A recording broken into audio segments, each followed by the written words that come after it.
Now, tonight we're going to be doing something a little bit different. I don't know if anybody has heard me talk about this yet. How many people have heard this talk on the historical critique of the early Islam? Have any of you heard this?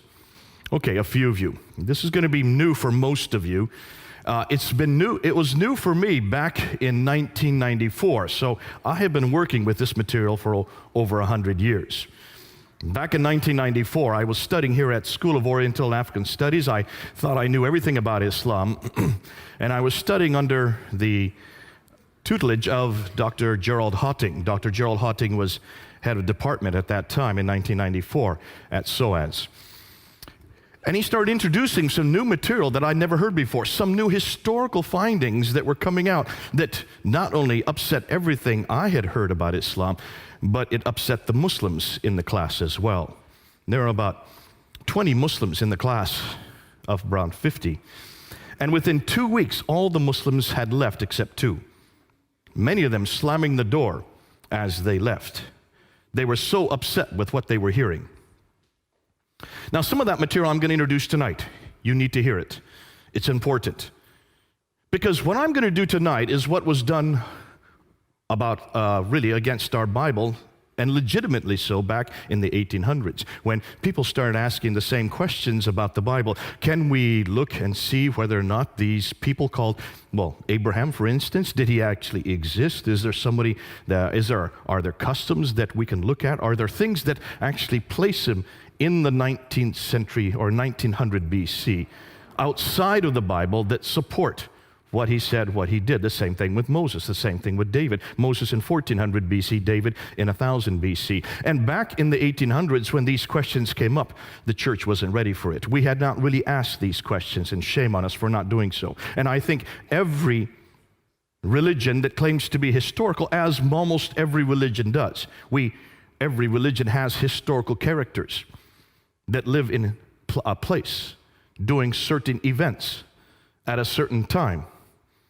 Names, dates, places, and events. Those are the four historical questions we should ask of every book, not just the Bible, the Upanishads, the Vedas, the Bhagavad Gita, the Book of Mormon, the Granth Sahib, all of these different books that are claimed to be religious books, and certainly of the Quran. So what we're going to do today is all these questions that have been asked of the Bible. In fact, it was the Bible that almost every one of these questions were first asked. No, it really didn't exist before the Bible. There was no historical criticism before biblical criticism was created. Historical criticism is biblical criticism, or you might say the other way around. Biblical criticism is historical criticism. Redacted criticism, source criticism, all these literary criticisms were all applied to the Bible first, and now for the first time, we're applying them to Islam. And this is what Gerald Hotting was introducing me back in 1994. So let's do that, and let's unpack it. And we're going to go through and start showing you what we're now finding. Now, what I'm going to say tonight, I may not say in a year from now. The reason why is because there is so much new material coming down the pike. Even when I gave this talk in California in 2013, there is much that I've now improved, many things that are moving on, because we're coming across so much material on Islam that we didn't know about even 2 years ago or 3 years ago. So let's open it up and let's talk about what we're talking about. Well, let's say the first thing that every Muslim will say is, and they all agree with this, is that Muhammad is the last and greatest prophet. I don't think there's any Muslim that would say any different other than maybe your liberal Muslims. They would also say the Quran was his revelation sent down only to him between 610 and 632. It's the final revelation. It's the greatest revelation. It's the seal of all revelations, like Muhammad is the seal of all prophets. He is the final prophet. Whether you are radical, whether you are nominal, maybe not the liberals. And many of the liberals are starting to question. In fact, many of the liberals here in Britain are starting to ask the questions I'm going to ask tonight. But certainly, 99% of Muslims around the world would all agree that Muhammad is the greatest prophet, the final prophet, and the Quran is the greatest revelation, the final revelation. Therefore, Islam is the final religion, based on Muhammad's life and sayings, the Sunnah, and on the Quran's teachings. Remember last week we talked about the whole paradigm that was introduced by Ibn Taymiyyah in the 1300s, that paradigm that suggested and also claimed to be a good Muslim, you must go back to the Quran, modeled by Muhammad, the book and the man, the book and the man, the book and the man, right? Remember that? I think I said it so many times it almost got plastered on my lips. And you probably walked away thinking that's all I can talk about, the book and the man, the book and the man. Because we start from the same paradigm, the book and the man. It's just another book, another man. So what I want to do today is I want to look at the man. Let's look at that man. Next week, we're going to look at the book. I'm going to start with the man. I'm going to start with Muhammad. I'm going to start with his biography. And then next week, we're going to unpack the Quran, which gets even better. All right? And to do that, let's see, of course, why am I doing that? Is because these are the foundations of Islam. It is the Quran that is the book. It is Muhammad that is the man.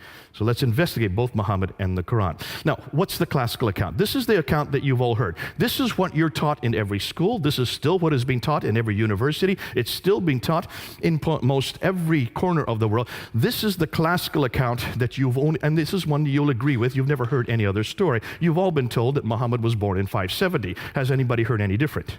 No. There's no reason not to hear any different, because that's all that we've ever heard. We also have been told that in 610, he went away from Mecca, he went to the Hira cave, which he would go there quite often to meditate, and there in the middle of while he was meditating, suddenly an angel appeared to him, Jibril, and says, Akra, that means recite. His response was, Ma Akra, I cannot recite, because he could not read or write. So the angel squeezed him, then said a second time, Akra. And his response was, Ma'akara, I cannot read or write. And he was squeezed a second time. This happened 3 times. Finally, the angel let him go, and he ran back to Mecca, went to Khadija, his only wife at that time. Khadija was the woman that was very wealthy. She had her own caravans. She employed Muhammad as her caravan leader. She married him. And she had a little test for him when he came back. She asked him to first sit on one leg and asked him, was this an angel that talked to you? He said, yes. She asked him to sit on the other leg and said, are you sure this was an angel that talked to you? He said, yes. She finally disrobed in front of him and then asked the third time, were you sure that this was an angel? And he said, yes. After that, she knew he was telling the truth because no angel would ever be in her presence disrobed. So she went and told her cousin, Waraka ibn Nawfal, what Muhammad had said. Waraka ibn Nawfal was a Nestorian Christian, so we're told, according to traditions. And it was Waraka ibn Nawfal that then turned to Muhammad and said, truly, what has happened to you, you have been seen by an angel. This is a revelation that is coming to him, that you are a prophet. Interestingly, it's a Nestorian Christian that gives the authority for Muhammad as a prophet, one of the ironies of history. After that happened, then many revelations started to come from 610 on, and we call these the Meccan revelations. Up from 610 to 622, he started receiving these revelations that are in the second part of the book, the latter part of the Quran. In 621, he woke up in the middle of the night and he was told by the angel to get on the back of a winged horse called the Burak, which flew him up to Jerusalem. And there at the rock, where the dome is now built, the dome of the rock, at that rock he then ascended to 7 heavens, met Allah. Allah said to pray 50 times a day. So he came down to the 5th heaven, met Moses, and asked him, how many times did he ask you to pray? He said, 50. That's way too many. Go back up and see if you can get it down. So he goes back up to Allah and gets it down to 45. He comes down to the 5th heaven, and Moses, see if you can get it down more. And so he bounced back and forth between the 7th and the 5th heaven, bringing it down from 45 to 40 to 35, down to 15, 10, and finally 5 prayers. Once he got it to 5 prayers, then Moses says, fine, go on back down to earth, which he did, which is one of the another ironies of history, that the reason why Muslims pray 5 times a day is because of Moses. Isn't that fascinating? And this all happened in 621. Am I changing the story, or have you all heard this story? So far, I've kept exactly to what every Muslim will tell you. In 622 then, he then moves from Mecca up to Medina. This is called the Hijrah, the Exodus. And he moves, some of the traditions say there were 80 of his followers, others say there were 200. Nonetheless, he had a small group of men and women that he moved with, called the Hijrah. He moves up to Medina, and then the reason why he goes to Medina is because the Ansar, the natives of Medina, they were having problems with the Jews who controlled all the commerce.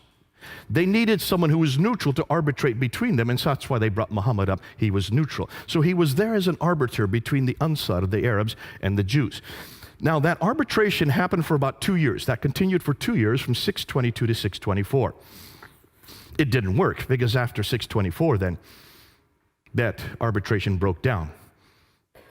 He still continued to receive revelations, and these revelations continued from 622 to 632, the last 10 years of his life. Once these arbitrations broke down, once the Jews no longer accepted him as a prophet, he no longer accepted them. And that's where the problems began between Muhammad and the Jews. And we talked about that last week, so I don't need to go through that. You know what I'm talking about. In 630 then, he goes from Medina and he just walks right into Mecca and takes it over. No war, no battle, he takes it over. And then he dies in 632. Some say he was poisoned, but what we do know is that he did die, and that's, at that time, the Quran had yet been written down. It had been memorized by many of the companions.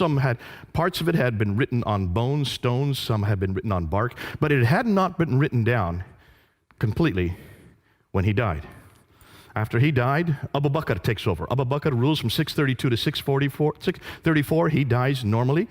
Then Umar takes over, and he goes and rules from 634 to 644, the next 10 years. He then is killed. Uthman takes over, and he then rules from 644 to 656. It's during his ruling, the third caliph, his ruling, that the Quran was written down. We're going to talk more about that next week, because that's problematic. 650 to 652 is when the Quran was finally written down, roughly 18 to 20 years after Muhammad's death. This is what the classical account says. This is what I've been taught. This is what you've been taught. This is the only story you're going to hear. And then Uthman is killed, and Ali, the adopted son of Muhammad, then takes over, and he is considered to be the legitimate heir because he is adopted by Muhammad. Muhammad didn't have any heirs. He had 2 sons, but they died in childbirth. He had 4 daughters, but they could not be his heirs. And that's why Ali had to be his heir. Ali then takes over, and then he is killed at the Battle of Siffin in 661. Now, that is the story you've all heard. Have any of you heard any other story? No, I don't hear and see any hands. For a very good reason. There is no other narrative. That's the only narrative we're given. There you can see now where this is all happening. It's all happening in this red area here, from the birth of Muhammad in 570 up until the death of Muhammad in 632. Everything that took place during Muhammad's life is in that red area. Now, when should that have been written down? You would like to think it was written down, everything I've just told you should have been written down while Muhammad was still living, or immediately afterwards, right? You would like to think so. It would make sense, because we're not talking about a time when people could not read or write. People could read or write. Listen, the Bible had been written long before this. We have a copy of the New Testament right here in London from the 4th century. This is the 7th century. 300 years earlier, they had already written the Bible down, and certainly people could read or write in this part of the world. Why? Because take a look and see what they controlled. They now controlled the central part of Arabia. These people were merchants. They should have been able to read or write. Muhammad could not, but certainly Khadijah could, his wife. And he has a secretary named Zayd ibn Thabit. Zayd ibn Thabit is his secretary. What do secretaries do? They write, don't they? By definition, he should have been able to read or write. So you would have hoped that someone could have written down all the story that I'm just telling you about in this period, or immediately after here. When do you think this story that I've just told you was written down? It wasn't written in that period at all. It wasn't written in the 7th century at all. Not even the same century that Muhammad lived. In fact, it first gets written down by this man here, Ibn Ishaq, in 765. Muhammad died in 632. But we don't have any of his material. We're dependent on this man here, Ibn Hisham, to know about what Muhammad did. We have nothing before Ibn Hisham. And look at the date when he died, 833. 632, Muhammad dies. We have no biography of Muhammad until 833. That's 200 years later. Here you can just this is my own little timeline that I put in my own hand. So basically what we're saying is, everything we know about Muhammad, about what he did, doesn't get written down till over here, 200 years later. What about his sayings? Al-Bukhari is the one that first writes down his sayings. Al-Bukhari is given 600,000 akhbars, 600,000 of these sayings, and he's to throw out those that were fraudulent. So he whittles them down, right down to 7,397. From 600,000, he whittles them down to 7,397. That's just 2%. He throws out 98% and only retains 2%. And when was that done? In 833. That's 240 years later. How did Al-Bukhari know what to retain? How did Al-Bukhari know what to throw out? Did he know Muhammad? No, he didn't. He lived 240 years later. Did he live in that area? No, he didn't. He lived hundreds of miles away and hundreds of years later. So why did it take them 240 years to write down what Muhammad said? What about the tafsir, which would be the commentaries on the Quran, which is what Muslims must need in order to know how to interpret the Quran? You have many, many tafsir. You have Al-Tabari. In fact, Al-Tabari is the first to write down a tafsir. Take a look at his date. 923. That's the 10th century. 300 years later, because Muhammad died in 632. It takes him 300 years to write the first commentaries on the Quran down. And the histories, the Tahriq, which are all the histories of mankind leading up to Muhammad, they're first written down by Al-Tabari in 923. Again, the 10th century. Now, there are many that write after Al-Tabari. There's Baidawi, Zamakhshari, Suyuti. The names go on and on, but they all come after 923. Nothing before 923. So basically what we're saying is everything we know about Muhammad, everything we know about his life, everything we know about how the Quran was put together, everything we know about what he said that happened in this period here does not get written down till this period, 200 to 300 years later. Does that bother any of you? Please say yes. It should bother all of you. Why? Well, can you imagine if we were to apply the same criteria to Jesus? Now, when did Jesus die? We know he died in about 33 AD. Did people write down what he did? Yes, they did. Almost immediately, didn't they? You have Matthew, Mark, Luke, and John, who wrote down the biography of Jesus. That would be the Sirah of Jesus, the Siratu of Yesu, or Isa. So you have the biographies written down. We know that Matthew, Mark, and Luke were written by between 48 and 64 AD. So within 30 to 40 years, you already have 3 biographies of Jesus. John would have been written later. That's about 60 years later. But 2 of those biographers actually knew Jesus. John and Matthew lived with him for 3 years. They saw everything he did. They heard everything he said. So they wrote down what they saw and they wrote down what they heard. We don't just have 1 biography, we have 4 biographies. 2 of them written by eyewitnesses, and the other 2 who got them from the eyewitnesses. 40 to 60 years after Christ's death. What about the tafsir of Jesus? That would be the commentaries. Well, the tafsir of Jesus would be the letters of Paul. He was the one that actually commented on what Jesus did. What Jesus did, he showed how to apply what Jesus did in Ephesus, in Philippi, in Corinth. Those are the commentaries on Jesus' life. And Paul was beginning to write down within 15 years of Jesus' death. Not 300 years, but within 15 years, Paul was writing down these tafsir of Jesus. Do you see the parallels? What about the tahriq, the histories of the early church? The book of Acts, written by Luke. And we know the book of Acts had to be written between 52 and 62 AD. Jesus died in 33 AD. So within 20 to 30 years, you have the Acts of the Apostles written. Which means everything we know about Jesus is written down within 15 to 60 years while the eyewitnesses were still living. John was still living. He was the last to write something down. Whereas everything we know about Muhammad is written 200 to 300 years after the fact. Ooh my, look at the differences. If we were dependent on what we know of Jesus concerning what Muslims are dependent on, that means, let me just go back.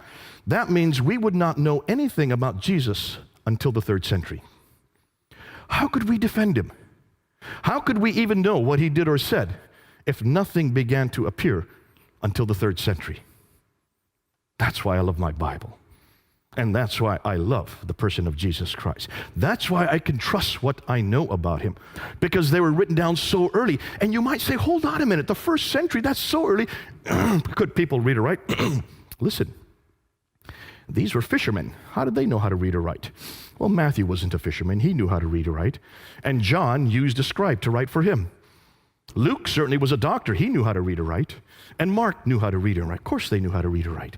And Paul, goodness sakes, he was one of the most intelligent men of his day. Of course he knew how to read or write. So why could not the Muslims, where were their Pauls, Luke's, John's, and Paul's? Sorry, I just said Paul. Matthew's and Mark's. Where are their readers and writers? Why could they not do the same thing in the 7th century or the 8th century? Why do we have to wait to the 9th century to have anything written down? Can you see why now historians are starting to look at the Quran, are starting to look at Islam, are starting to look at Muhammad with a completely new eye? And this is what they're asking. Islam as we know it did not exist in the 7th century, but evolved over a period of 200 to 300 years. The Quran probably was not revealed to one man in a 22-year period, like the classical account says, but likely evolved over a period of 50 to 100 years. We're going to deal with that one next week. Let's talk about the first one. Did not exist in the 7th century, but evolved over the period of 200 to 300 years. The conclusion they're coming to is the history of Islam, at least from the time of the Caliph Abdul Malik, and we're going to talk about more later tonight, and before, is a later fabrication.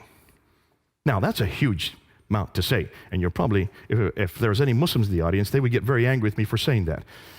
But let me just show you what we're doing and what we're saying. Here's the questions.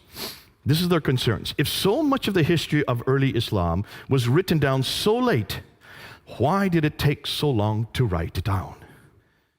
Were these people illiterate? I hear that all the time whenever I ask my Muslim friends this. They were illiterate. I said, hold on a minute. No, they weren't illiterate. By 642, within 10 years of Muhammad's death, Basra, Baghdad, Damascus, Jerusalem, and Cairo were controlled by Islam, or at least by Arabs. Those are huge cities. These had lots of libraries. They could read and write for hundreds of years, thousands of years in these cities. Please don't say no one knew how to read and write in those cities. By 685, by the time Abdul Malik comes to power, all of North Africa, all the way from Spain in the west, in the other direction, all the way to India in the east, that whole swath of land was under their control. Are you telling me that from Spain to India, nobody could read or write? Not one person? No, of course they could read or write.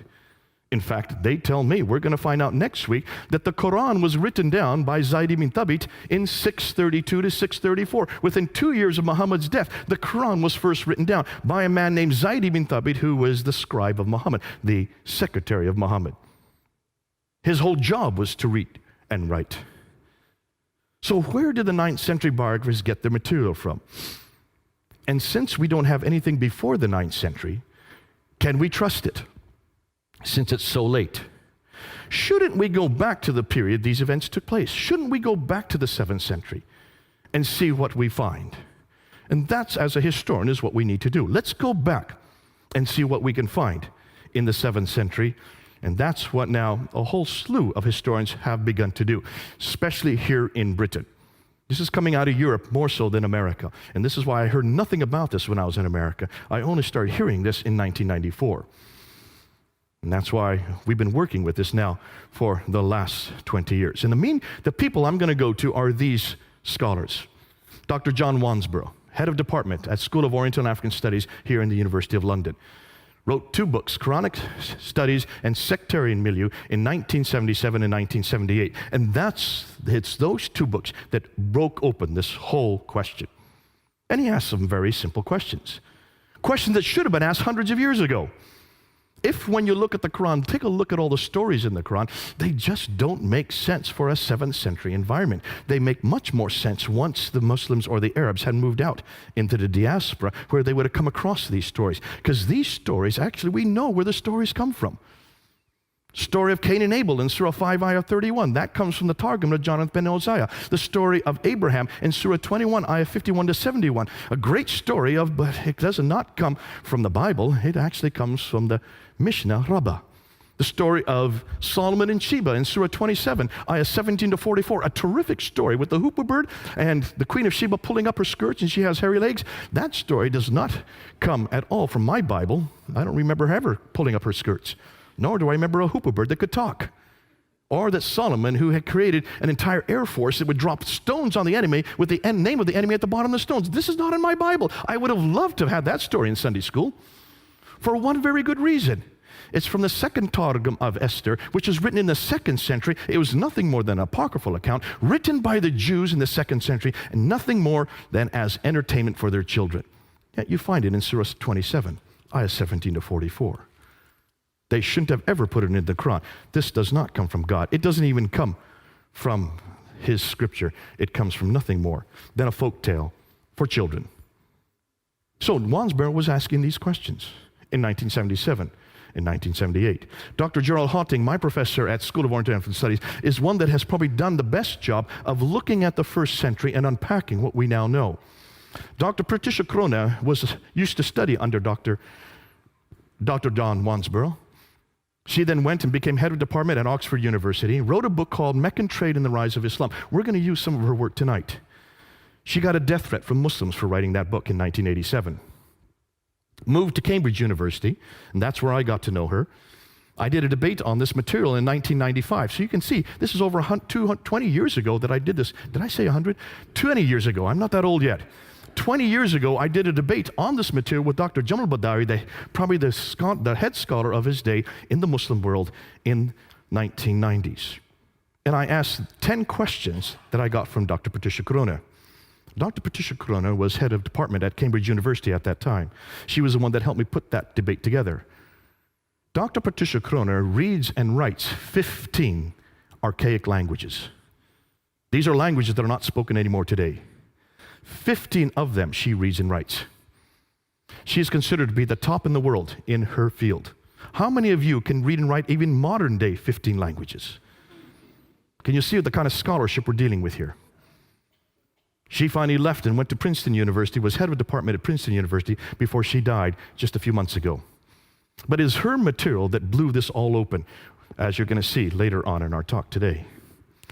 Dr. Andrew Rippin was University of Calgary, was probably the best one that took all this material and brought it down to layman's terminology so the rest of us could understand it. Dr. Robert Hoyland, head of department when I knew him at Oxford University, does the best job of taking all the extra Quranic and extra Arabic material and puts it together and says, what kind of people are we talking about? What kind of places are we talking about in the 7th century? He reads and writes 18 languages. These are linguists. These are the top scholars in the world who have now geared their material on the Quran. Dr. Yehuda Neva, head of department at Jerusalem University, who has done the best work at looking at all the inscriptions from that part of the world and transcribing them and showing us that we've got a real problem when we look at the earliest Arab inscriptions. I'll be using some of his material later on. And then the German school. The Germans have been way ahead of everybody else when it comes to the manuscript evidence. And I'll be dealing with them more next week. Dr. Gerd Lulling, Dr. Hans Lulling, sorry. Dr. Gerd Puyn, Dr. von Bothmer, and Dr. Oleg. They're the ones who actually looked at the earliest manuscripts, which we'll talk about next week. But these are scholars, top scholars in the world, who are now using their expertise, asking the same questions that had been asked about the Bible. Dr. Gerald Hawting, the first day of class, he said, I've spent 20 years confronting the Bible. 20 years using redacted criticism, using source criticism, using historical criticism, using literary criticism against the Bible. I finally gave up after 20 years. But since I had all these different criticisms, since I had all this scholarship under my belt, I just started taking the same material and applying it to the Quran and to the early emergence of the Quran. And that's why 20 Muslims had to leave his class, because of what he was telling us and what he was saying. So, 2 new books have come out and 1 documentary here in Britain that you need to know about that you can get. One of them is In the Shadow of the Sword. How many of you know about this book? In the Shadow of the Sword, written by Dr. Tom Holland. Now, Dr. Tom Holland is not a historian. He got his doctorate in English literature. But he's a great storyteller. And he has written all kinds of historical books. In fact, almost every one of his books have been bestsellers. He came out with this book in 2012 after spending 6 years of studying the emergence of Islam, because he'd written Rubicon, he'd written Persian Fire, he had written, what was the one on the Byzantine world? Anybody know the third one that he's written? Rubicon, Persian Fire, and I can't remember the third one. But those are all the books, those are all the histories leading up to Islam. So he is the best place to write the next chapter. How did Islam begin?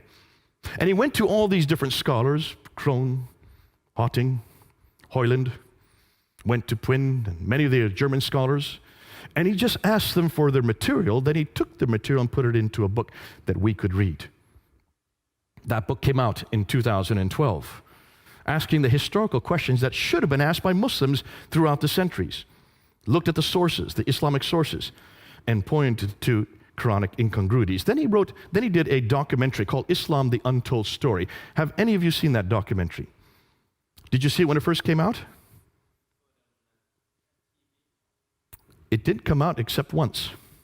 It was only shown once on Channel 4 on August 28, 2012 at 9 p.m. It was not permitted to be shown a second time. Channel 4 would not show it a second time because of all the furore from the Muslims here in Britain. You can still go up online. You can get it on YouTube. I have it on my computer if anybody wants it. It's only 90 minutes long. And what he did, he took much of the material from In the Shadow of the Sword and put it together into a 90-minute broadcast. But he did not come to conclusions. He was very careful not to come to conclusions. And he did not touch the Quran. He did not want to touch the Quran. You'll see why next week.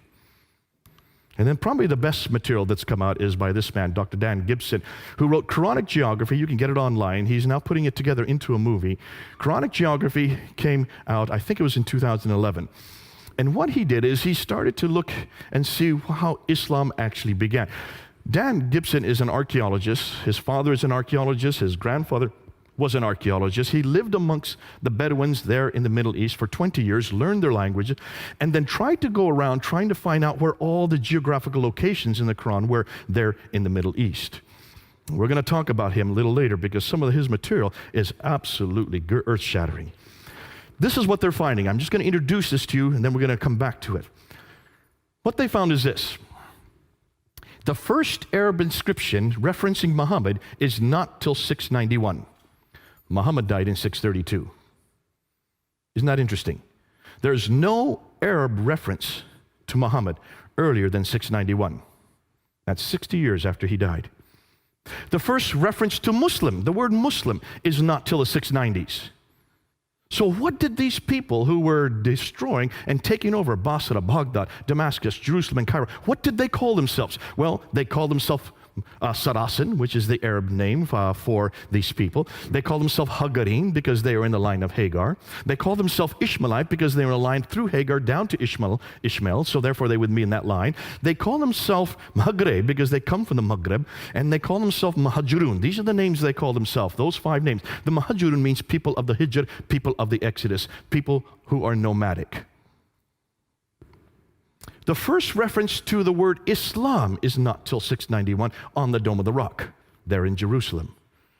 And the first reference to the city of Mecca is not till 741. Muhammad died in 632. As you know, as I already said, the first biography of Muhammad is not till 833. Now let's unpack this and let's see what we're talking about. And let's start with Dan Gibson's material. Now Dan Gibson, when he was looking at the Quran, and you can do the same thing, he wanted to find out where the geographical locations were in the Quran. And he noticed there were 65 geographical locations. 9 places are named over and over again. And the names that come up over and over again are these people from Ad. 23 times it talks about this prophet who has contact and has relationship with these people from Ad. It doesn't mention who this prophet is. It just says the prophet, the messenger, the prophet, from the place of the prophet, from the place of the messenger. It doesn't refer to where he lives. Isn't that curious? In fact, you're not going to find reference to Muhammad. You will. They're in all the many, many references to Muhammad. Take a look, you'll see they are all in parentheses, which means they've had to been put in at a later date. Muhammad's name in Arabic is only found 4 times. 3 times in one surah alone. 4 times. How many times is Jesus found in the Quran? Try 93. So this messenger has contact with these people from Ad 23 times. 24 times he has contact with these people from Thamud. And 7 times for these people from Midian. Ad, Thamud, Midian, where are they? Well, they're not around Mecca. They're way up here. 600 miles further north. But here's Mecca way down here. If he's living in Mecca, how come he's having these contacts, daily contacts with people that are 600 miles away? Put that under your hat and hold it a minute. Let's talk about Mecca.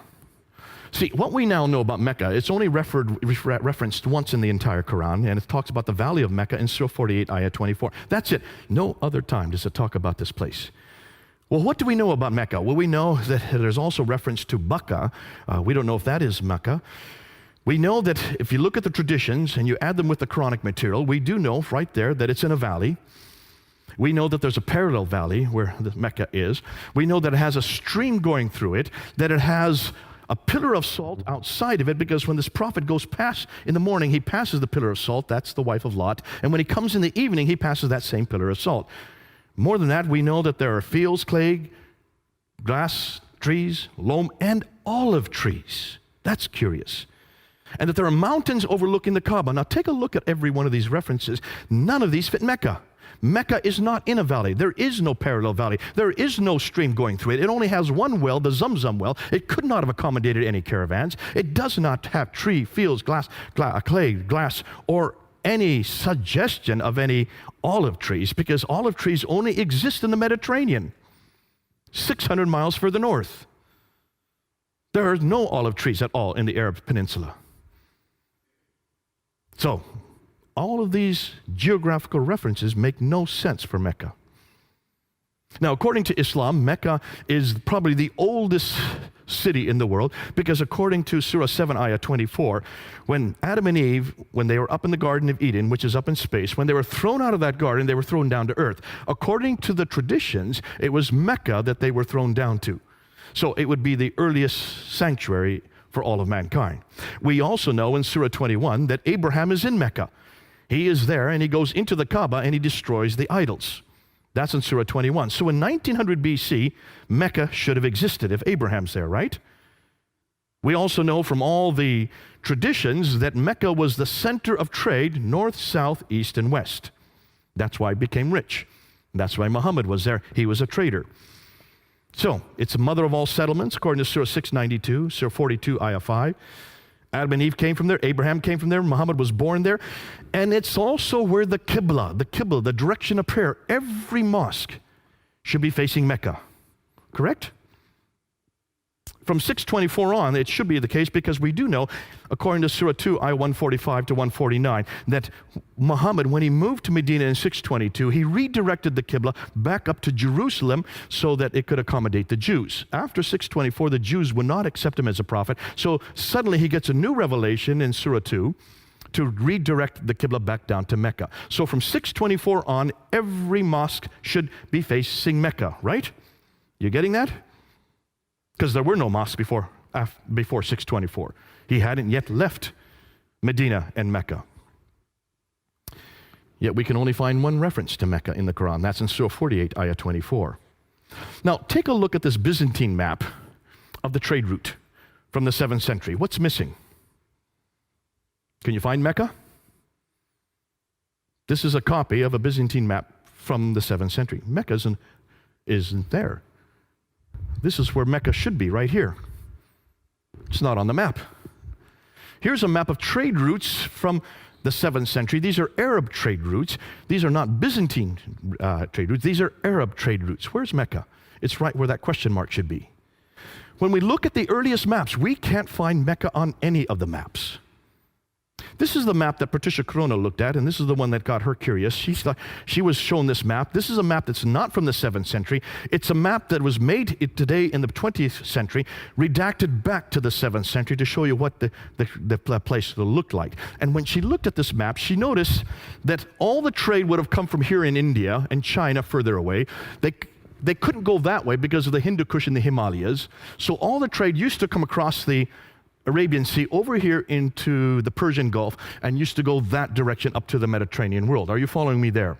The problem is that the Sassanids who were here were warring against the Byzantines who were there. So they were warring back and forth for 200 years from the 5th, 6th, and 7th century. So that shut down the trade from going up the Persian Gulf. They had to redirect the trade from India across the Arabian Sea down to here in Aden. And that's where they took off all the trade. They took it off the boat there, and they went 1,250 miles, following that green line all the way up to Gaza in the north. That's a pretty good theory. That's called the trade route theory. Montgomery Watt was the one that came up with that theory. The Muslims love it, and they've grabbed onto it, and they're still using it today. Dr. Patricia Crone looked at this map. She says, hold on a minute, you've got a problem there. Let's see if any of you can find that problem. My 10-year-old son found it within 2 minutes. I'm not going to give you 2 minutes. Can any of you see a problem with that theory right there by looking at that map? No? No one's going to try? Should I give you a hint? Water. That's a pretty big hint. Go ahead, sir.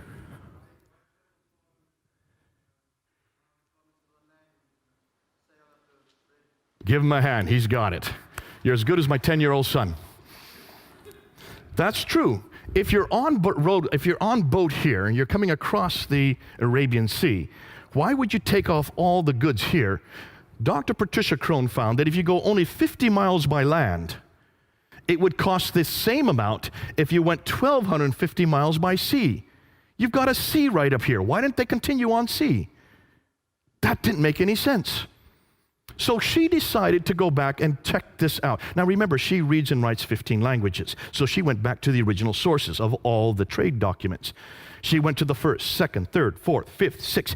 She went to all the centuries leading up until the 7th century, read their trading documents, looked at them in the original language, and she noticed that all the trade coming from India and China, all of it came right across the sea and went right up the Red Sea. And the Arabs had nothing to do with the trade because they did not like boats. They were camel herders. They liked the desert. That's why you don't have any ports along here. There was only one port that she could find. All the ports were on this side in Africa, and the people that controlled the trade were from this area, from Eritrea.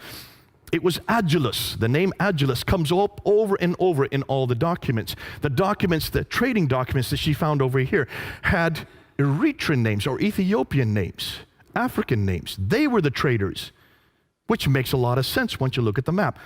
Then she noticed something else. See if you can see this. I don't know if it's hard for you to see because it's so far away, but take a look at there. Here's the trade route, the line, the green line. It comes up to Taif. This is the Western Plateau, all the way up. And then from here in Taif, it goes off the plateau down to Mecca. There's Mecca. It's not on the plateau. It's about 1,000 meters off the plateau. They would have to go down to Mecca to go to a place that had no water, then come back up 1,000 meters to get up to Yathrib up here. Why had no one noticed that before? This is nothing new. It's been around for hundreds of years. Why did no one notice that Mecca's not on the trade route? It would have made no sense to be on the trade route. Why? Because it's too far down. It had no water. When you go from Sana'a, from Aden here, up to Najran and Sana'a, up to Taif, then you go straight up to Yathrib, Khaybar, Tabuk, and then on up to Gaza.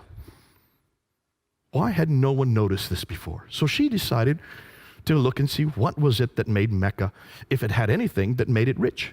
She was told, according to the trade route theory, that it had 15 spices, and that's why it became rich. So she wrote her book, and she decided to do research on all 15 spices. If you read her book, Meccan Trade and the Rise of Islam, she takes a spice per chapter, or a chapter per spice. And she found that none of the spices, except for 2, even came from Arabia. They either came from India and China, or they came from Africa. The only two spices that came from Arabia were frankincense and myrrh. And they came from the southern part, the Hadramat, this part here, which is Yemen and Oman today. Nothing about any spice from this part of the world. The only trade she could find that were going up the Western Plateau was milk and leather. You cannot create an entire empire made out of milk and leather. Now, when she came out with this book, it blew open everything we knew about Mecca. She decided, well, let's find out what people knew about Mecca. So she went to every document she could find. She found documents written here in Ctesiphon, which is way up here. That is Baghdad, right up there. It's called Ctesiphon. That's the old name. They had come down here to Yathrib, and they came across silver. They had silver mines all over Yathrib. That's not too far from Mecca. Yathrib is what is Medina today. She looked at their documents. No reference to any place called Mecca. She couldn't find any reference from the 1st century, from the 2nd century, from the 3rd, 4th, 5th, 6th century, from the 7th century. No reference to Mecca. So when did she find Mecca? Not till 741. 741. Muhammad died in 632. She couldn't find any reference to Mecca earlier than 741. That's a whole over 100 years later. So what is this city? Where is this place that Adam and Eve were sent down to? Where is this Kaaba that supposedly Abraham rebuilt with Ishmael? In fact, she found out, not just she, Hitti found this out, in almost every one of those oases, in Najran, in Sana, in Taif, in Yathrib, in Tabuk, in Khaybar, all of these oases had Kaabas. It was quite normal to have a Kaaba. You have a Kaaba with gods in it, idols in it, then when the merchants would come along, they would go and pray to their idol, and you would get money for it. It was a great way to enrich yourself. There wasn't just one Kaaba. There were many, many Kaabas. Why hadn't anybody noticed this before? Well, take a look at modern Mecca today. Maybe you've seen this picture. Look what they're doing to Mecca. They now have the 3rd tallest building in the world in Mecca. This big clock tower. That clock tower now, that face is 45 feet across. It's the largest clock in the world. Has 4 faces. It's the 3rd highest building in the world. That was made by the Germans. They modeled it after Big Ben. That's Big Ben there. They have the same model. Why? Because they want to make Mecca the center of time. They wanted all of us to now move to Mecca mean time and get rid of Greenwich mean time. Have you heard this? That's why they built that clock tower. But they're not stopping there. Look what else they're building. This is the future of what Mecca is going to look like. These are their diagrams. There are 2 different plans, either this plan, which is circular, or that plan, which completely eradicates. And take a look what it's eradicating. There are the building cranes going on right now. Here is Muhammad's house, where he grew up, where he was born. They're now destroying his house. Here is Khadija's house, where his wife grew up. They're now destroying her house. Why are they destroying these houses? And why are they cementing it all up?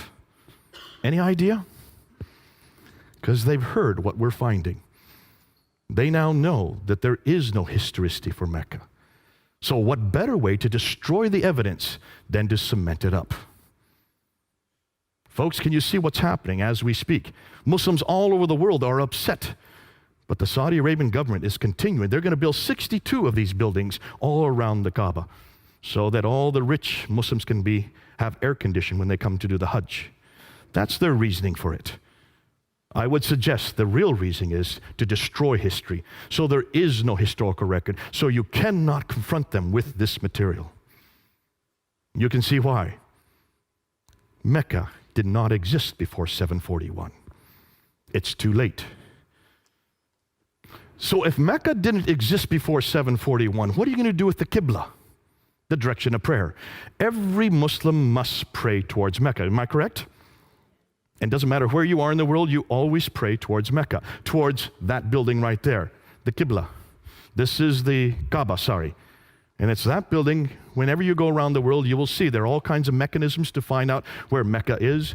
That's in every mosque. You'll find a mihrab, which is a little niche in the wall that always shows you the direction of Mecca. I remember not too far from here in Cricklewood, they have taken over a nice, beautiful church. a brownstone church, and they invited me to come in. They threw out all the stained glass window and replaced it with plexiglass. And then the imam wanted to show me, see, we've taken all the pews out and put down rugs. And now, Mr. Smith, now we have the Qibla going in this direction. He says, now we have corrected the church. It is now facing Mecca. They put a mihrab there in the wall over at the side. They wanted that for my own benefit, to show me that. When you go around, when I was in Malaysia, in my hotel room, in every hotel room, they had the Qibla in every hotel room. You can now use these objects to find the Qibla. You even have an app on our phones now to find where the Qibla is. Doesn't matter when you are, where you are in the world, you can always know where Mecca is. In Surah 2, Ayah 143 and 145, the direction of the Qibla was then redirected down to Mecca. That would be in 624, the date they give. But here's the problem.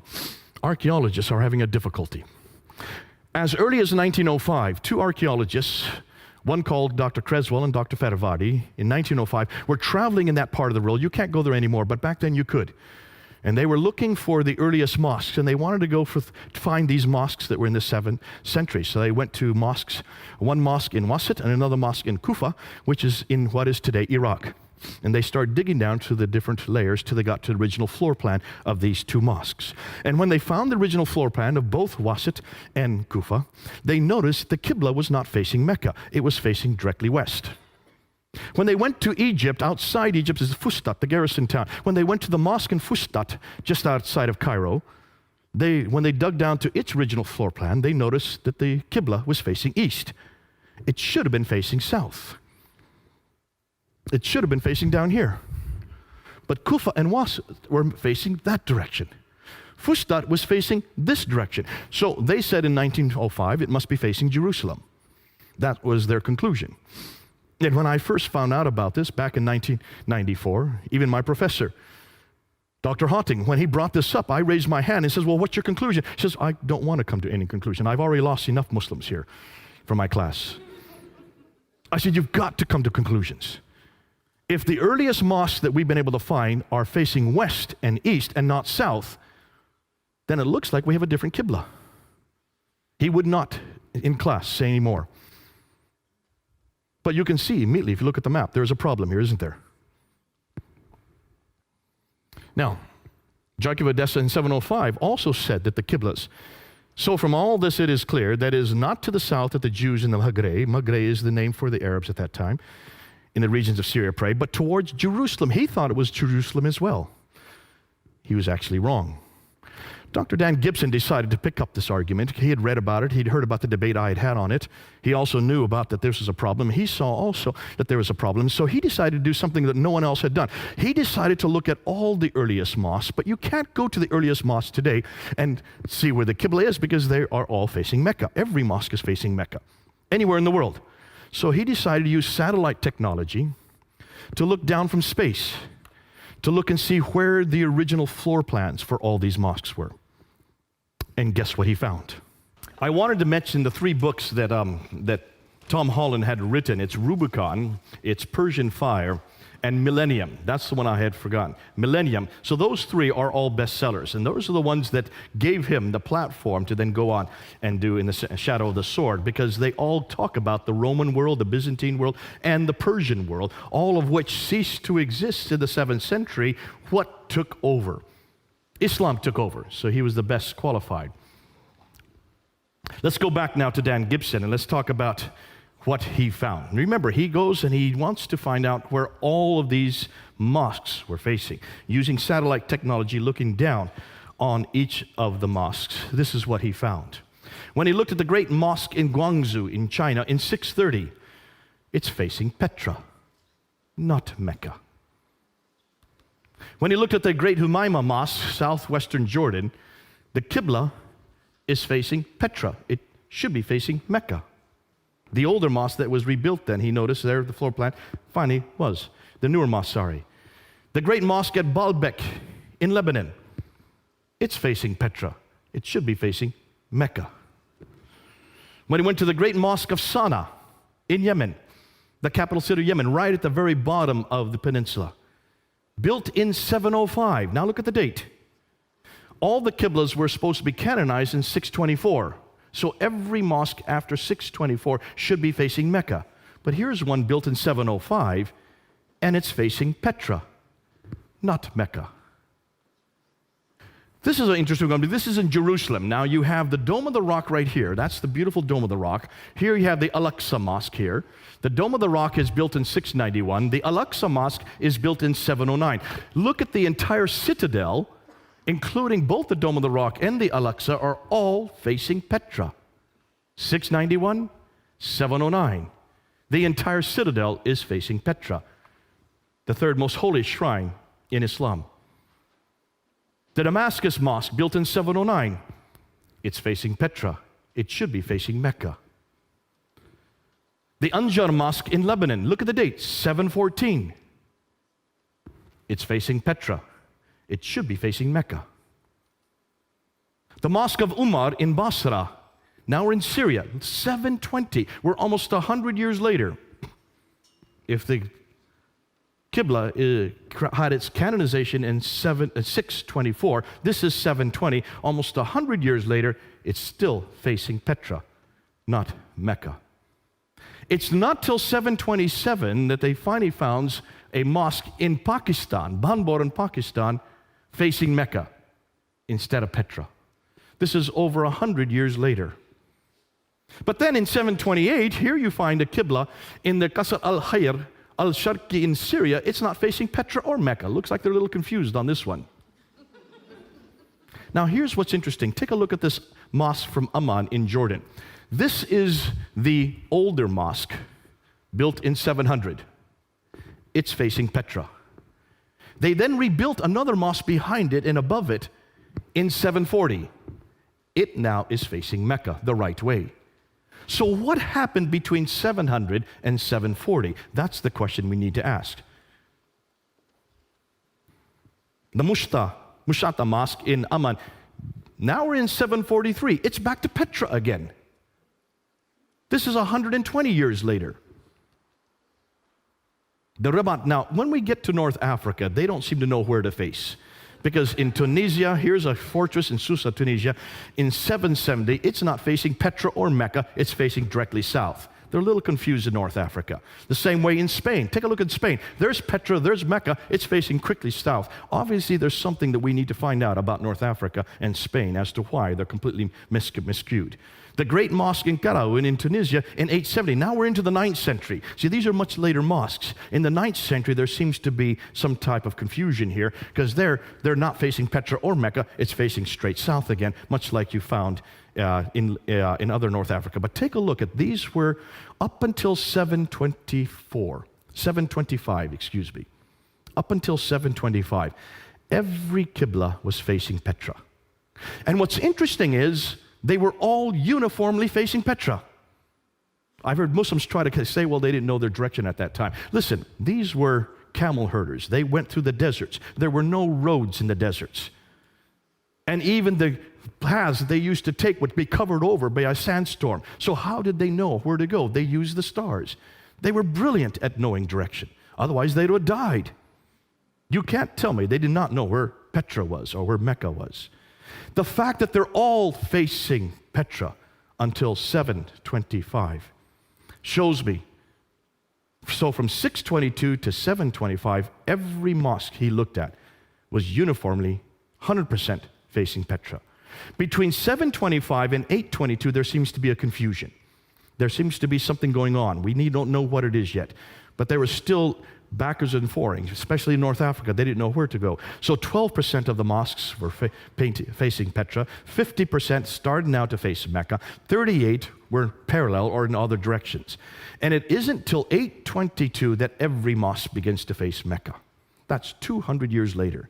It takes them 200 years to get every mosque facing Mecca. Now we should ask, why is it that no one's known that before? That to me is hugely troubling. So why Petra? Well, take a look where Petra is. Remember that Arab trade route? I showed you where Petra, it's in the center of all the trade. See, Mecca's not even on the trade route map for one very good reason. There was no trade that went through Mecca. But Petra is on the center of every route. What is Petra known for? How many people have been to Petra? Has anybody been there? Okay, one man, two. What do you notice about Petra? It has tombs and temples. It was a center of the Nabatean kingdom. The Nabateans, we know about the Nabateans. They existed from the 2nd century BC. They existed, in fact, it's the Nabatean kingdom that we get the name Allah. Allah is a Nabatean god. The black stone that's in the Kaaba comes from Petra. What's more, Arabic, the language Arabic comes from Nabatean script. They are the precursors to the Arabs. And yet all of their mosques and all of their temples all around the world were facing Petra up until 725. Let's take a look at Petra even closer. Look at Petra. It's in a valley. It has a parallel valley. It has a stream going right through it. It has fields, trees, grass, clay, loam. It has olive trees. It's near this. If there was ever a pillar of salt that Lot's wife would have been, it would have been close to Petra, because that's exactly where that event took place. Petra has all the items listed above from the Quran and the Islamic traditions. Everything that we see in the Quran and the Islamic traditions fit Petra. None of them fit Mecca. Thus, could it be Petra that all these places were referring to? What's more, take a look at Ud, Thamud, Midian. Remember the people that are referred to in the Quran over and over again? 23 times these people from Ud, 24 times the people from Thamud, 7 times from people from Midian. Take a look and see where they are. They're all around Petra. They lived right around Petra. No wonder whoever was writing or whoever was coming in contact with these people, they were living, whoever that person was, that messenger, that prophet, was living 600 miles further north, not in Mecca. Mecca's way down here. 600 miles between the two. So what's the significance? And this is what we need to unpack today. We don't know anything about Muhammad at all in the 7th century. Now, we do know from outside sources. We do have this from extra Quranic sources. We do have references to Muhammad. The Doctrina Iacobi, which is right here in the British Library, written in 634, refers to him by name. But it doesn't say where he's from. It doesn't say what he does. It just warns people, be careful of this man Muhammad. The writings of Sabaeus, written in 660, do talk about Muhammad and warn the Christians to be careful of him. But it doesn't place him in any place, nor does it give him much significance, other than the fact that he was a man who did an awful lot of warring. What's interesting is the earliest documents we can find from within Arab sources, from within Muslim sources, the Maghazi documents, which are the earliest part of the Siratul Rasulullah, written by Ibn Hisham in 833. The earliest documents that Ibn Hisham was dependent on are the Maghazi documents. The Maghazi documents means raids. He was a raider. That's what he did. Now can you understand that even his biography from 624 to 632 are about raid after raid after raid after raid. He was involved in 29 raids himself, and he planned another 39 according to his own traditions. That fits the man that we're talking about. It fits the historical character. But nowhere does it say that we can find of these raids being way down in Mecca. It looks like they must have been much further north.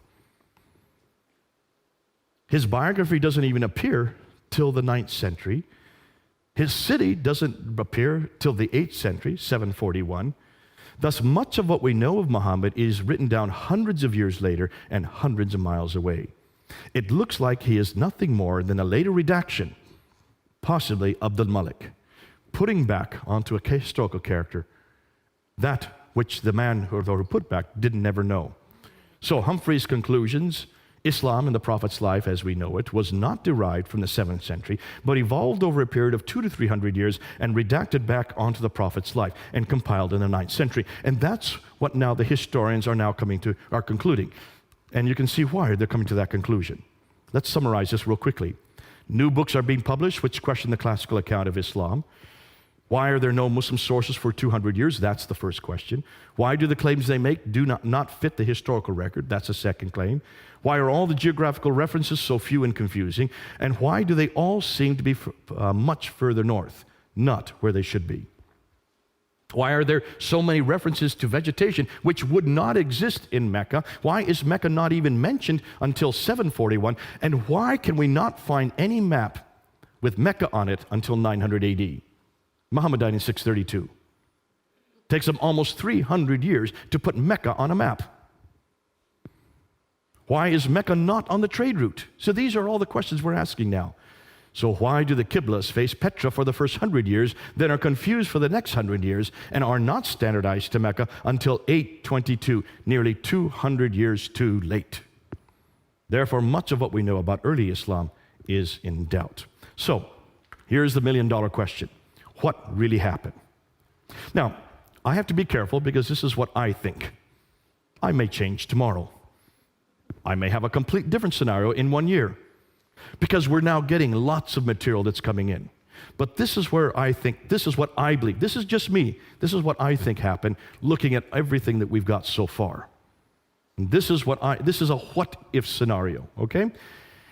To make sense of all this, I think we need to go back to Abdul Malik. And this is what it's not just me saying this is what almost all the historians are saying. You need to start with Abdul Malik, who ruled Islam from 685 to 705. He was the second caliph amongst the Marwanid caliphs. Marwan came into power in 680. Before that was Sufyan family from 661 up until 680. So for the first 20 years of the Umayyad Caliphate, it was a Sufyani family. Marwan finally takes over. Marwan's son, Abdul Malik, is the great Arab reformer. He is known as the great Arab reformer.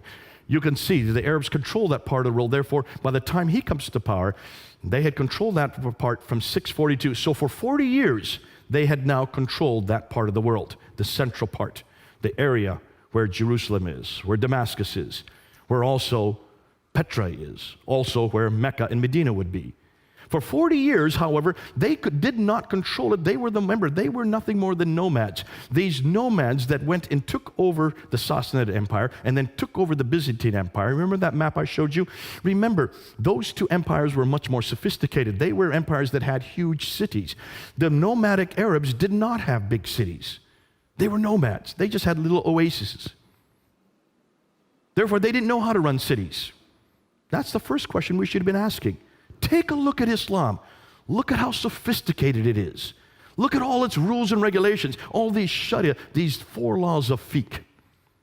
They all would fit in an urban environment, not a nomadic environment. Why haven't we asked this question from the very beginning? How could a nomadic people have such sophisticated rules and regulations dealing with so huge metropolitan areas? Unless, of course, these rules and regulations come much later. So what did the nomads do? Well, let me go back, and I should have had this map in here. Remember that map that we have of the Sassanid Empire? They had two groups, the Lakhmids and the Ghassanids, that they would pay to keep the Arabs in the desert.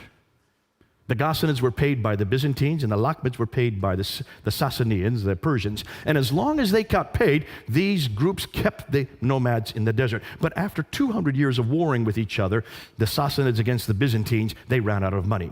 This is well known.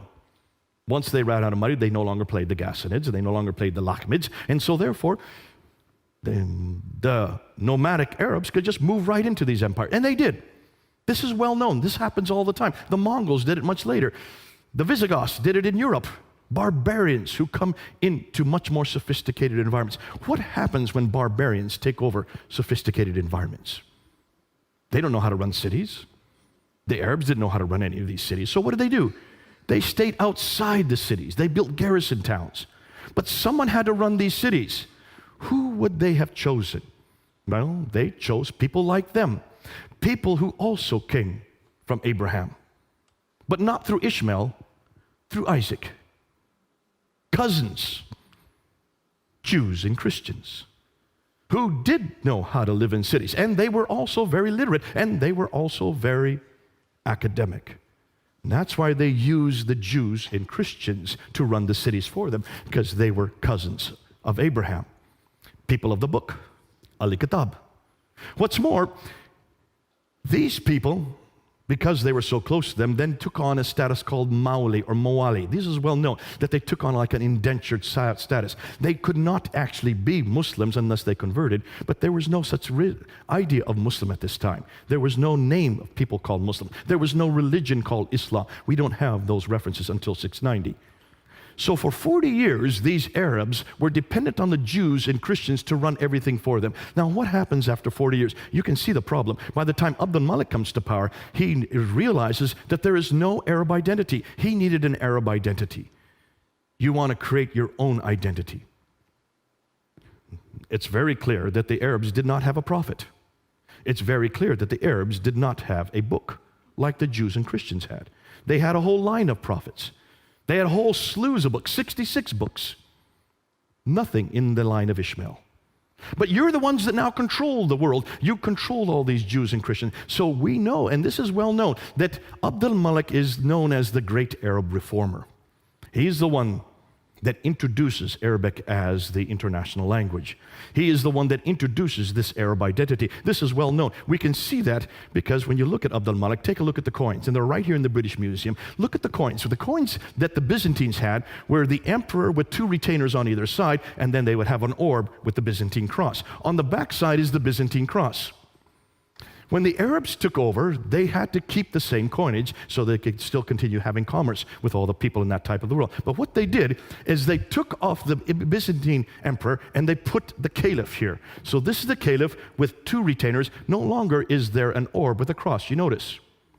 The back side still looks like a cross, but it's missing the cross piece. So no one would confuse that this is a cross to make it Arab. All right? But how can you have images of caliphs on the back of coins? Are Muslims allowed to have images anywhere? This is anathema. So how can these coins, which continue, these are the coins that are introduced by the Umayyads, the first Muslims supposedly, right? Coins, every caliph had their image on their coin. Until you get to Abdul Malik. Abdul Malik first introduces himself with an image. But then he takes it off, and he introduces these coins in 691. In 691, he introduces coins with only Arab script. He takes off the image and introduces an Arab script. And take a look what's on that coin. For the first time, you see the Shahada. That's the first time we see the Shahada. I lie. It's the second time we see the Shahada. The first time we see the Shahada is on the Dome of the Rock. Who builds the Dome of the Rock? I've got a bad cold, by the way, and a fever, so I'm trying to fight my fever simultaneously with this water. Who is the one that builds the Dome of the Rock? It's Abdul Malik. The Dome of the Rock is considered to be the third most holy shrine in all of Islam, right? Am I correct on that?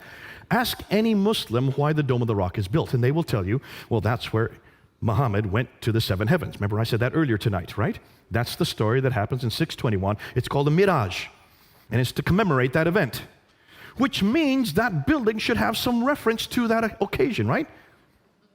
Take a look at the Dome of the Rock. Look where it's situated. See, Abdul Malik does not live in Jerusalem. He does not live in Medina. He lives in Damascus. Why in the world does he not live in Mecca? If that's the seat of the world, if that's where God is, why doesn't he have his capital in Mecca? Or at least in Medina? He's way up in Damascus, about 1,000 miles further north. But then he comes to Jerusalem in 691 and builds this large building, the Dome of the Rock. Take a look where it is. Here is the Church of the Sepulchre, which is the center of Christianity at that time. The Dome of the Rock is built on the other valley, across the valley from it, and higher up. He builds it higher up so it has ascendancy. It's bigger than the Church of the Sepulchre. It's the biggest building of its kind. Basically, what he's doing is, we are now the rulers. We are now greater than you Christians. We now have the biggest building of our time in 691. And then what does he do on the inner ambulatories? This is the only part of the building. So he uses Byzantine architecture to build the building, much larger than and more prominent than any other Christian building, in the holiest city for Jews and Christians. That's why it's not in Damascus or Mecca. But it's supposed to refer to the Miraj. But take a look at the inscriptions. Now, remember, Just to remind you, the Dome of the Rock has been destroyed and rebuilt 11 times. All right, so the dome that we're looking at today is not the original dome.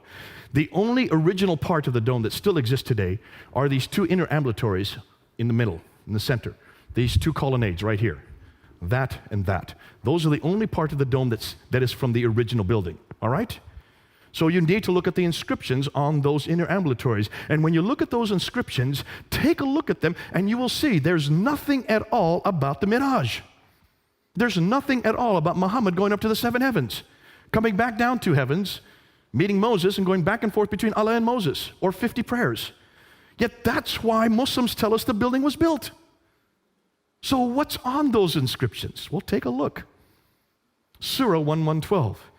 There is no God but God. He is one. He has no associate. Who's that against? Jesus. Say, He is God, the one, God, the eternal beside of all. He begetteth not, nor was begotten. Who is that against? Jesus, the begotten Son. And there is none comparable unto him. Muhammad is the messenger of God.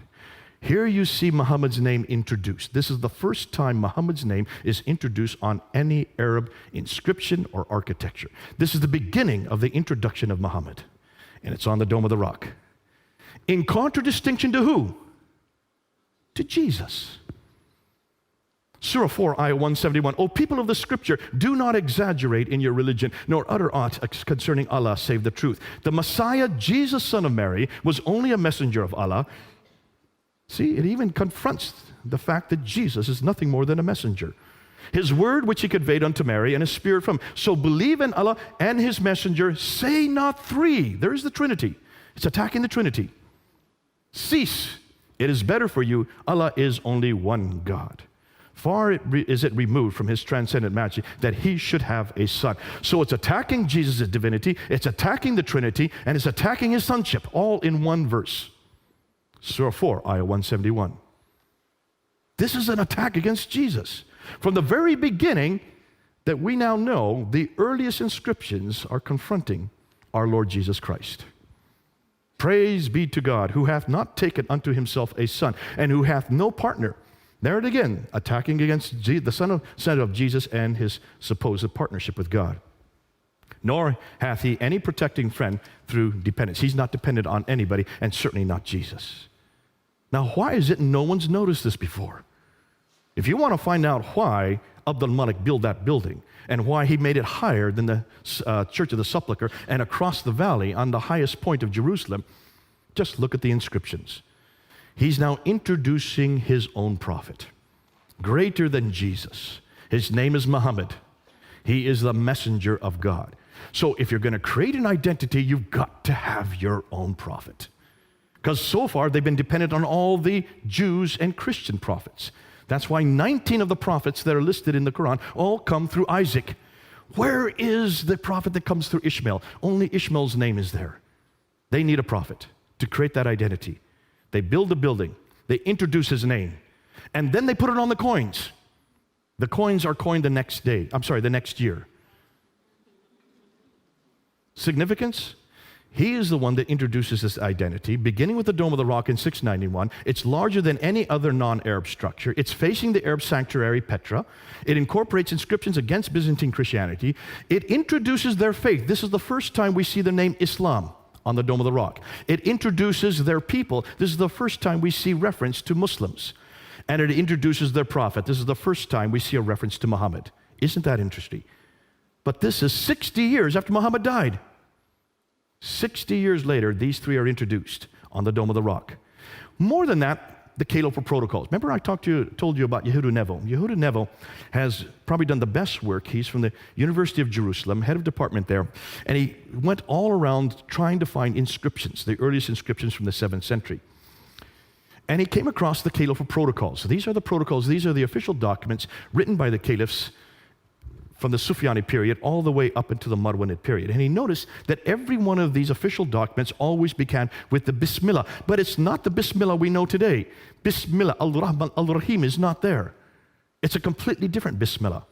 What's more, it doesn't talk about Muhammad. There's no reference in any of these Caliphal protocols about people called Muslims, about a religion called Islam, about a prophet named Muhammad, or about a book called the Quran. missing in all these protocols. Yet these are supposedly the first Muslim protocols by the caliphs, the first Muslim caliphs. This continues right up until Abdul Malik. And then he comes across Abdul Malik's protocols. And then he noticed in 691, almost overnight, Muhammad's name is introduced. It happens overnight. His name is introduced, the Quran is introduced, the name Muslim is introduced, and so is the name Islam. This is all introduced overnight in 691 and in 692. And from that time on, every protocol starts with the Bismillah and the Shahada, that there is only one God but God, and Muhammad is his prophet. What's interesting, the earliest Shahada that he came across says there is only one God but God, and he has no partners. Now hold on a minute. That's not in the Shahada today. So even the earliest Shahada was an attack against Jesus Christ, the partner, supposedly, of God. Then he mints coins in 692, and that's where he takes off his image and introduces the Shahada on those coins that I showed earlier. So, what's the possible scenario that we're coming up to? Once he introduces Muhammad, he then needs a revelation. See, every prophet has to have a book, has to have a revelation. And that's why the earliest Quranic texts are on the Dome of the Rock. That's the first time we see Quranic texts. It's on the Dome of the Rock. But it does not equate with the Quran that we have today. We'll talk more about that next week. The earliest Quranic manuscripts begin to appear during his reign and his son Al-Walid. You don't know what I'm talking about. You'll have to wait till next week. We're going to show you the dates of the earliest manuscripts next week.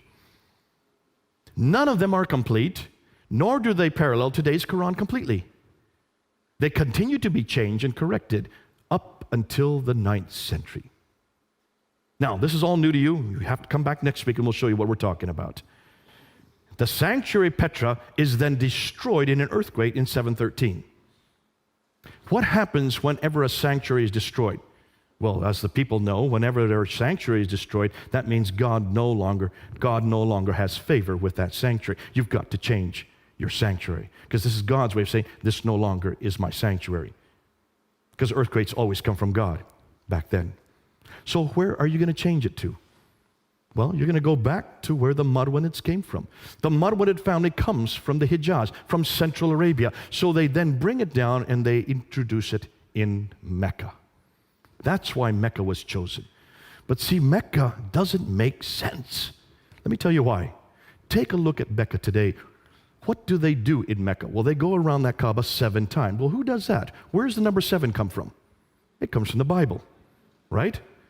Then they run back and forth between 2 pillars, the Marwa and the Safa hills. What's that got to do with God? Why do they run back and forth? Muslims will tell you that's because that was Hagar who had Ishmael. She was looking for water, and she went back and forth, back and forth. She didn't find any water. So why celebrate something that doesn't make any sense? She never succeeded in anything. Why celebrate it? Then they go outside and they do a sacrifice. They come back to where the Jamarats are. The Jamarats, those pillars. And they throw 7 stones or 49 stones or 72 stones. Multiplicity of 7. There's the perfect number again. Ask any Muslim why they throw those stones. And they'll tell you because that's the devil. But there are 3 of them. There's not 3 devils. So where do these 3 come from? Ooh, I love that.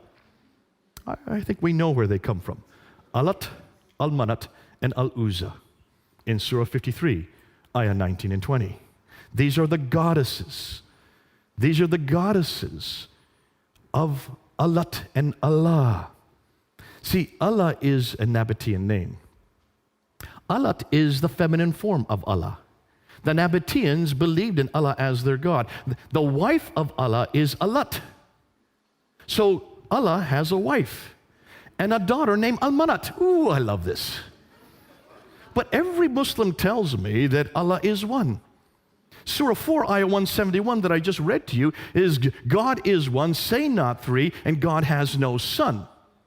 Surah 6, ayah 101 and ayah 102 says that God has no wife, right?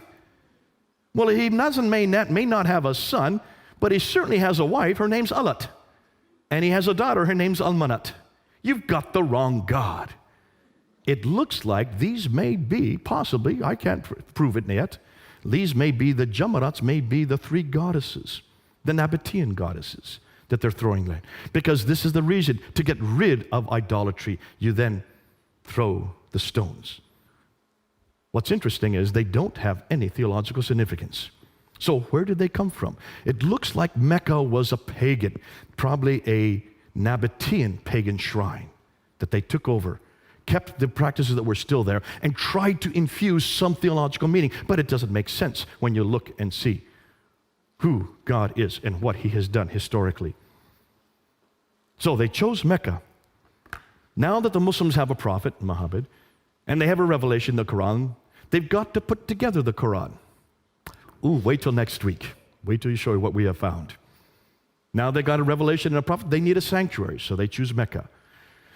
Now that they have the three ingredients, they now need to have a history. You've got to create a history.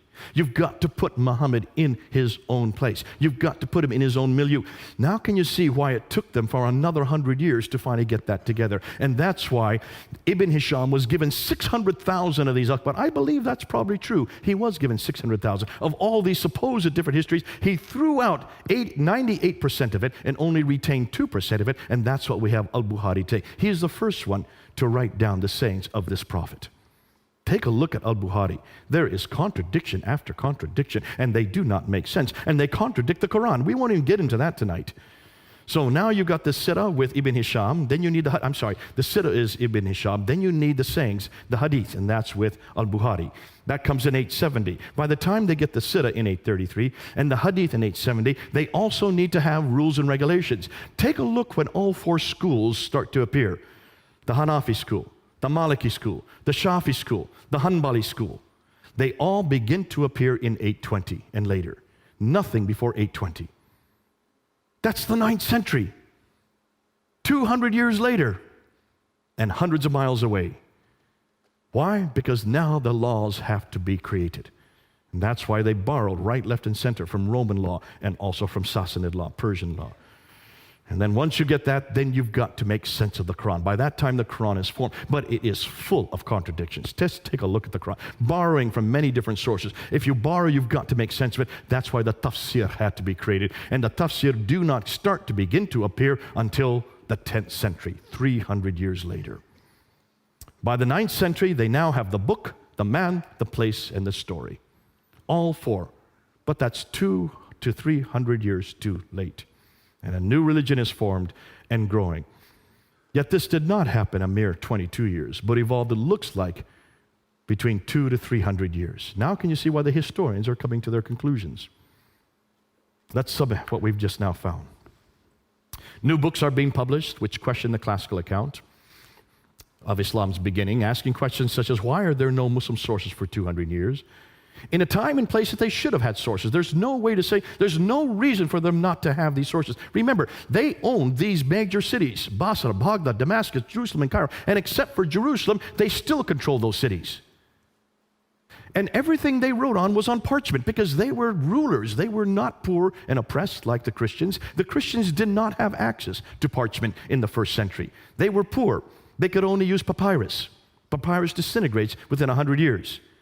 Every one of these scripts were written on parchment during the Islamic caliphal period because the caliphs ruled all the world.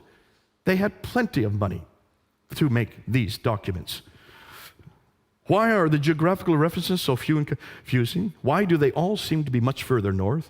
Why are there so many references to vegetation which wouldn't exist in Mecca? Why is Mecca not even mentioned until 741, nor included on any map until 900? Why is Mecca not even on the international trade route? Why do all the Qiblas face Petra for the first 100 years, then are confused the next 100, and aren't standardized to Mecca until 822, 200 years too late? What is Abdul Malik's role in all of this? Does a nascent Islam really begin with him? And I would suggest it all begins with Abdul Malik. We're going to prove that next week, and you'll see why. So, what about Muhammad?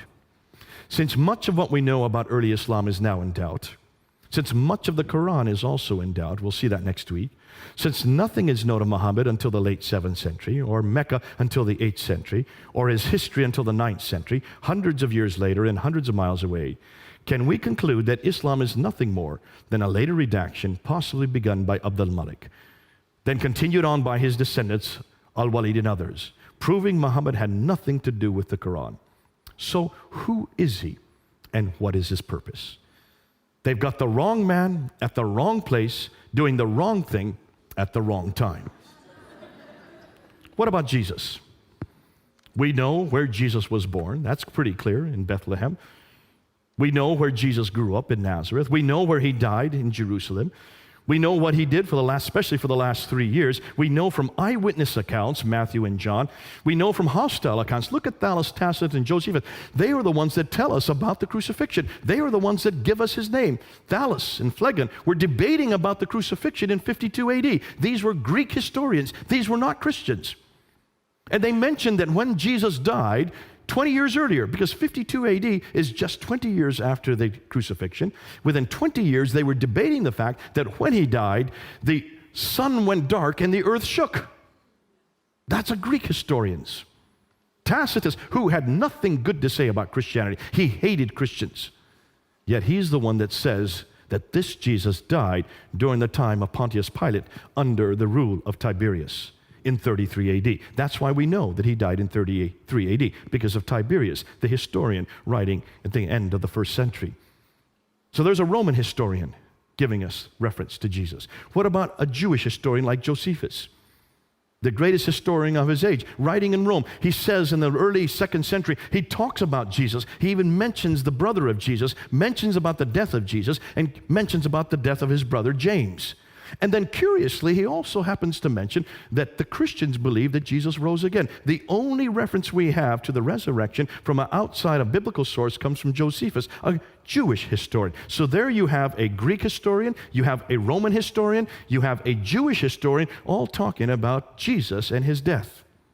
That's why we know, and we can be sure of what he died and where he died. These were all written within, certainly the accounts that were those by the eyewitness, within 50 to 60 years, the extra hostile accounts within at least 100 to 120 years. No doubt about his historicity. Thus, we have the right man at the right place, doing the right thing at the right time. That's why I love my Jesus. We don't have any problem with him. These kind of questions you don't hear anywhere about Jesus. No one suggests he didn't live or suggests that he didn't die. Now, there's some, the Muslims don't believe he died, but where do they get their reference from? From the Quran. One verse, Surah 4, Ayah 157. Surah 19, Ayah 33 completely confronts it, contradicts it. Surah 3, Ayah 55 also contradicts, but no, they go with Surah 4, 157. Even the Quran is not sure if he died. Many Muslims today don't know who died. They know someone died. They all agree that, but they think maybe someone else was given his image and he was put on Jesus' place and he went up on the cross. Can you imagine someone getting the image of Jesus and not saying anything about it? Don't you think the man on the cross would have said something? I would have. You've got the wrong guy. More than that, you mean John didn't know Jesus, didn't know the man on his cross? He'd been with him for 3 years. He was his favorite disciple. What about Mary? She knew her own son. Would not a mother who'd known her son for 33 years not have known if that was her son on the cross? And why did the man on the cross not even intimate that he shouldn't have been there? Look and see what he says. Is there any doubt that he knew what he was doing? There on the cross, Father, forgive them, for they know not what they do. That's my Jesus. Ooh, I love the historicity of Jesus. You look and see who Jesus is in his historicity. N.T. Wright mentions that when you look at Jesus and compare him, if you take a look at Jesus, you need to find out what happened historically in the first century to see if we've got him placed right. And he says, take a look and see what Josephus says that are the 3 major debates that are happening there in Judaism in the first century. He says the debate was on the church,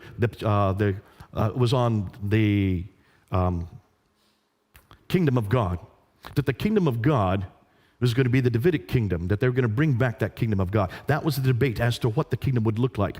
The laws of God was the second debate that happened right through there in the first century. And then thirdly, the temple itself. Those are the 3 things that the Jews were debating because they wanted to bring back that kingdom. They wanted to bring back those laws, and they wanted to bring back the temple from Solomon's time. Now, these debates would have made no sense after 70 AD because 70 AD, Jerusalem was destroyed and the Jews were all thrown out of Jerusalem. There would be no kingdom left anymore. There certainly with the laws would make no sense anymore, and the temple would have been destroyed. Take a look at Jesus in the New Testament. Does he talk about the kingdom of God? Yes, he does. All the time he talks about the kingdom of God. It's no longer a place, it's a relationship where there are 2 or 3 gathered in my name. He redefines the kingdom as a relationship with him. No longer a place over there, it's with me. Does he talk about the laws of God? Look at Matthew 5. For I have not come to destroy the law, he says, but to fulfill it. And then he gives 6 different applications to what he means there in Matthew 5. That's my Jesus. Does he not talk about the temple? Absolutely. You destroy the temple, in 3 days I will rise it again. We've got the right man saying the right thing at the right time in the right place. That's why I love the historical account. When you look and see whether we've got the historical record for Jesus, it all fits to a P. What about the Quran? What does it do with Isa? Does the Quran ever say that Isa talks about the kingdom of God? Not once. Does he talk about the laws of God? Not once. Does he talk about the temple? Not once. Strike 3, you're out, as we say in baseball. Folks, you've got the wrong man at the wrong place. Even with Jesus, historically, he makes no sense. And he spends his whole time in the Quran talking about how he's not divine and showing how great Muhammad was. That's his mission? That's why when you come back and compare Jesus with Muhammad, take a look at the problem they have with Muhammad. And this is going to change even by next year. But can you see what a great man we've got? What a great history he has. So what do we do from here? Well, the historians have set the stage, we move it on. The questions they ask, we now research and expand. We must confront Islam's historical foundations. We must challenge Muhammad and the Quran. We must demand the same of our Bible and Jesus Christ. We must bring both into the public sphere and then let people come to their own conclusions. Why? Because similar historical questions have already been asked of Christianity, and every one of them has been answered. We need to bring our friends home, folks. Not to Muhammad, but back to Jesus. Not to the Quran, but back to the Bible. Not to Islam, but back to Christianity. Do you all agree?